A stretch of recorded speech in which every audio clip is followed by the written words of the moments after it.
Friends, welcome to Kavitha next class. Simply interest topic నుంచి question చేస్తున్నాం.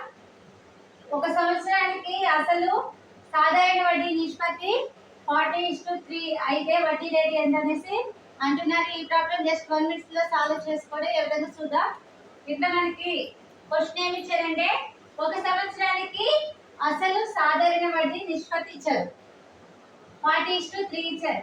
అయితే వడ్డీ రేటు కనుక్కోమంటున్నారు. ఫార్ములా వచ్చేసి ఏంటి? Formula equal to R equal to simple interest into 100 by principal. ఇది మనకి ఫార్ములా. అప్పుడు మనకి సింపుల్ ఇంట్రెస్ట్ ఎంత? మనకి 3/40 ఇంటూ 100. అప్పుడు ఎంత వస్తుంది? ఇప్పుడు ఈ 0కి 0కి క్యాన్సిల్ అవుతుంది. 2 దీంట్లో 5 సరిపోతుంది, దీంట్లో 2 టైమ్స్ పోతుంది. అప్పుడు 15/2. 15/2 అంటే ఎంత వస్తుంది మనకి? 7.5%. అంటే ఆర్ వాల్యూ మనకి ఎంత వచ్చింది?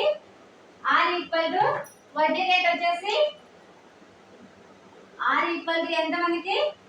7.5%. ఇది మనకి ఆన్సర్ అవుతుంది. ఓకే ఫ్రెండ్స్, ఇదే విధంగా ఎవ్రీడే మా ఛానల్లో ఫ్రీగా మ్యాథ్స్ క్లాస్ అయితే ప్రొవైడ్ చేయడం జరుగుతుంది. ఇంకెవరైతే ఛానల్ సబ్స్క్రైబ్ చేయని వాళ్ళు ఉంటారో తప్పకుండా ఛానల్ అయితే సబ్స్క్రైబ్ చేయండి.